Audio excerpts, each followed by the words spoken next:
Chers étudiants, bonjour.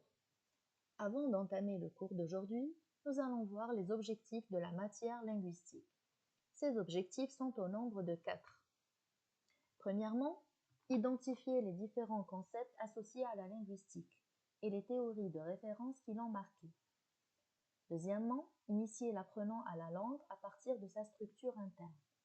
Troisièmement, définir les concepts de la linguistique et de la grammaire. Et enfin, quatrièmement, appliquer les concepts clés de Ferdinand de Saussure et du structuralisme en général. Maintenant, passons à la définition de la linguistique. La linguistique est un terme issu du latin lingua. Elle est l'étude scientifique du langage humain. Ses principales branches sont la phonétique et la phonologie. C'est l'étude des sons. La morphologie, c'est l'étude des formes. La syntaxe, l'étude des structures. Et enfin la sémantique, l'étude du sens. Dans son cours de linguistique générale, Ferdinand de Saussure, qui est considéré comme le père de la linguistique moderne, propose la définition suivante de la linguistique. Elle est la science qui a pour objet la langue, envisagée en elle-même et pour elle-même.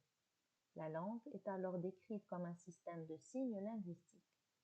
D'autres approches particulières de la linguistique sont apparues plus récemment, comme la psycholinguistique et la sociolinguistique. À présent, nous allons voir quelle est la différence entre la linguistique et la grammaire. La linguistique est une science récente. Elle s'est dégagée lentement de l'enseignement grammatical. La grammaire au sens général et traditionnel est l'étude scientifique des énoncés d'une langue à travers leur structure morphologique et syntaxique. Le point que nous allons aborder maintenant est essentiel en linguistique. Il s'agit du signe linguistique. Qu'est-ce que c'est ? Le terme de signe linguistique est introduit par Ferdinand de Saussure pour désigner l'unité généralement appelée mot, qui se combine à d'autres et forment ensemble la langue. Saussure précise que le signe linguistique est une entité psychique à deux faces indissociables, le signifiant et le signifié. Le signifiant, c'est le symbole graphique ou l'image acoustique, c'est-à-dire la suite de phonèmes qui constituent l'aspect matériel du signe. Le signifié, c'est le concept ou l'idée que représente le signe. Maintenant, nous allons passer aux objectifs qui concernent l'enseignement de la phonétique. Ces objectifs sont les suivants. Premièrement, définir la phonétique et ses différents domaines.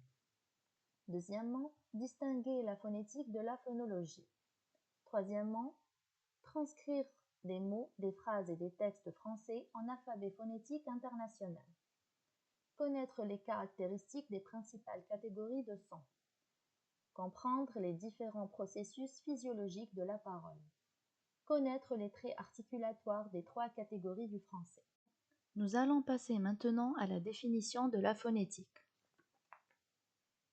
La phonétique est la branche de la linguistique qui étudie les sons de la langue, c'est-à-dire la substance physique et physiologique de l'expression linguistique. Étymologiquement, le terme de phonétique est d'origine grecque. Il dérive de phonétikos, dont l'élément phon signifie son. Les aspects étudiés sont les suivants. La production des sons par l'appareil phonatoire, les caractéristiques physiologiques et acoustiques des sons, la transcription des sons par des signes spéciaux de l'Association phonétique internationale. On distingue 3 grandes branches au sein de la phonétique. La phonétique articulatoire ou physiologique, elle étudie les mécanismes de production des sons par l'appareil vocal. La phonétique acoustique ou physique, elle s'intéresse à l'aspect physique de la production des sons et de leur transmission, leur propagation et leur réception par les oreilles. La phonétique auditive, elle s'intéresse principalement à la perception du message et à l'aspect psychologique de cette perception. Nous allons également nous intéresser aux voyelles, consonnes et semi-consonnes. La voyelle est un son sonore, dont la production est accompagnée de vibrations des cordes vocales. De plus, on parle d'un son pur, car lors de sa réalisation, l'air ne rencontre aucun obstacle sur son passage dans la cavité buccale et les fosses nasales. Les voyelles sont toutes sonores, c'est-à-dire qu'il y a vibration des cordes vocales. Acoustiquement, les voyelles sont des sons musicaux. L'articulation d'une voyelle est accompagnée d'une ouverture du canal buccal. À elles seules, les voyelles peuvent former des syllabes. Elles constituent le noyau syllabique. Il y a toujours une voyelle par syllabe et une seule. Les consonnes. La consonne est un son comportant une obstruction, totale ou partielle, en un ou plusieurs points du conduit vocal. Autrement dit, il est question d'un son du langage humain qui se réalise avec un passage de l'air presque fermé, avec une constriction, ou complètement fermé, avec une occlusion. Les consonnes se répartissent en deux séries, les sonores et les sourdes. Lors de leur production, l'air expiré rencontre un obstacle en un ou plusieurs points de la cavité buccale, ce qui provoque un bruit, friction ou impulsion. Les consonnes à elles seules ne peuvent constituer des syllabes en français, mais elles peuvent se trouver à n'importe quelle place dans la syllabe.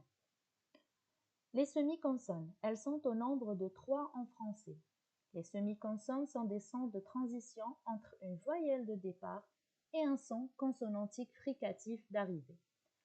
Elles sont phonétiquement très proches des voyelles, dont elles sont issues, mais elles comportent également des caractères consonantiques. Alors, quand on dit phonétique, on pense obligatoirement à la transcription phonétique et à l'API.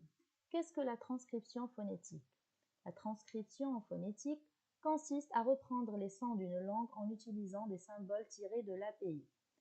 L'API est un acronyme qui désigne littéralement Alphabet phonétique international. Son objectif est essentiellement de donner un symbole unique à chaque son du langage possible et prononcé.